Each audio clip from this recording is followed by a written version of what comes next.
it's time for shaking it up a little bit, and I think the Niners fans are going to like this one. They're going to be a little higher on the list this time around. But so now we're going to do the off-ball linebacker. So this would be just the duo of the two inside linebackers for each team, and I can just give you guys the list here. So the 49ers, as we know, Dre Greenlaw and Fred Warner. The Cardinals are going to have Zaven Collins and Isaiah Simmons. Seahawks have Bobby Wagner and Jordan Brooks. Now, this could be KJ Wright, but they haven't signed him back yet. So we just got to go with what is available to us at this moment. And then the Rams is going to be Micah Kaiser and Kenny Young.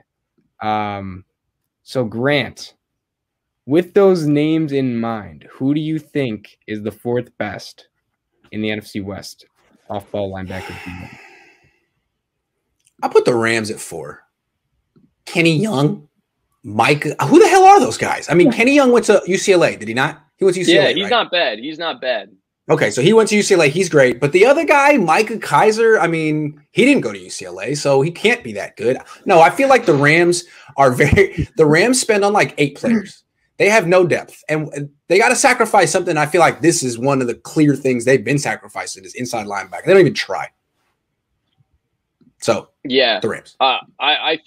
I think for the most part, the Rams have been going with these undersized athletes and just protecting them with really smart run fits on defense and a really, really good defensive line in front of them. Yeah, right. Yeah. So like they had Corey Littleton, and people thought Corey Littleton was really good, and then the Raiders paid him, and they were like, "Oh crap, Corey Littleton is not that good." I think Kenny Young is kind of flowing in that same boat where he's solid enough and serviceable enough, and Micah Kaiser is serviceable enough. The nice thing about the Rams is they will go to dime defenses and pack and use different DB sets and different packages to try and get different players on the field. Ebukam was one of those players that they use with that versatility, but I also have him at 4 ultimately. I mean, raw talent. I mean, there's a lot of linebacking talent in this division as well. And the Rams linebacking core is subpar, to share the least. If you see me reach ahead and do this, I'm not like tweeting. I'm looking up stats so I can be smart. I'm really trying to do my homework, but it's like trying to do your homework during class, so I'm not that slick about it. But that's what I'm doing. I'm looking at Isaiah Simmons' numbers real quick. Sorry about that. Go ahead, Blake. Yeah, I'm with you guys. Just they really have neglected this position. You think of their defense last year, and every single position besides their linebacker, their interior linebackers, you could argue was elite. Their D-line, their secondary was incredible, corners and safeties. But then you look at their linebackers, and there's something to be desired there. And I guess they just don't value them as high as other teams do. So that's just more of a philosophy thing. And, they still had the best defense in the league last year. So I guess it goes to show they didn't really need them, but their linebackers are definitely not the best, and I'd put them 4th as well. Okay. But 3rd, Grant, who do you got in the NFC West? I'm gonna go Arizona here. I know they spent they have 2 first-round picks at inside linebacker, right? Zaven Collins and Isaiah Simmons. I mean, I didn't see much from Isaiah Simmons in the games that the Niners played him last year where I'm like, man, that's a stud inside linebacker. I know he's a great athlete, but I didn't see that. And then Zaven Collins is a rookie. I don't know. So all I know is the 2 teams ahead of the Cardinals on my list have at least 1 stud at inside linebacker. So I don't feel like they have anyone that's established himself as a Pro Bowler yet at inside linebacker. I'm going to go Arizona at 3.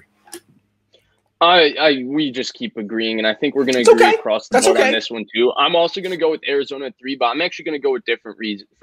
So Isaiah Simmons had a really rough start to his rookie season. Obviously, what Kyle Shanahan did to him week 1, it was well documented. The Cardinals didn't have a clue on what role to use him in. It reached an all-time low when he wasn't playing that many snaps, and then he came in and they had a cover 0 look against Seattle, and he got the pick to win the game, and you realize that was like his 2nd snap of the game, all of that. Right. But at the end of this season, they actually used him as a true middle linebacker, and I thought he actually finished the season strong. And I thought he had a better season than Jordan Brooks, and I thought he had a better season than Patrick Queen when you look at what he did at the end of the season. So I'm actually very bullish on Isaiah Simmons moving forward, especially how he finished the season. I also like Zaven Collins, especially for their defense. Now, I didn't think Zaven Collins was a perfect fit to be a 4-3 weak side or a Will or Mike linebacker, just because I don't think he was that level of athlete. But to be an inside linebacker in a 3-4, I think he's a perfect fit, especially a scheme like Vance Joseph's. So I'm actually very bullish. Because he's getting downhill a lot? he's downhill. He's big. He's scheme versatile. Think like a more athletic Dante Hightower. That's how I kind of view him. You can use him as a pass rusher, and Vance Joseph is prone to blitzing his linebackers, so that works. Yeah. And so I'm quite bullish actually on the Cardinals duo. I think they could be higher on this list. I think the only reason I have them under Seattle is solely because Seattle has Bobby Wagner. And if Seattle had a player a little less than Bobby Wagner, I would have Arizona too, to be honest with you. Compelling. I haven't watched a lot of Isaiah Simmons, so sorry about that. Go ahead, Blake. Yeah, I'm saying with you guys again. It's kind of hard when, I'd say 2 of the top 5 linebackers in the league are in this division, in Fred Warner and Bobby Wagner. So it kind of sets the bar high. And yeah, I think Simmons will definitely be a lot better though. Like as he fits more into the middle linebacker role, I think people forget that when he was at Clemson, one of the things with him was that he played everywhere. He could play on the D line, he could play middle linebacker, he could play safety, and he could play slot corner. And when you're mixing it up like that, you're not really mastering one thing. And I think that's kind of the issue with guys that come in as positionless is, it works if you're mastering one thing and then you can move around. But if you haven't mastered your one position yet, it kind of defeats the purpose. And I'd say that's almost the same thing that happened with Jabril Peppers, although he's a lot better now. But when he first came in the league on the Browns, he was kind of one of those jack of all trades guy. But yeah, so hopefully Simmons is figuring it out more. And yeah, he was stopped getting snaps at one point in the year. And then I believe due to injuries or COVID, he started coming in more and playing a lot better. So hopefully that works. And yeah, it'll be interesting seeing like this level of athletes next to each other, because obviously both are freaks of nature, Zaven Collins and Isaiah Simmons. So they have a lot to look forward to. And they also have Jordan Hicks still, who we haven't mentioned, but because this is only a good player. He's also a good linebacker. So yeah, he is. Good point. Okay.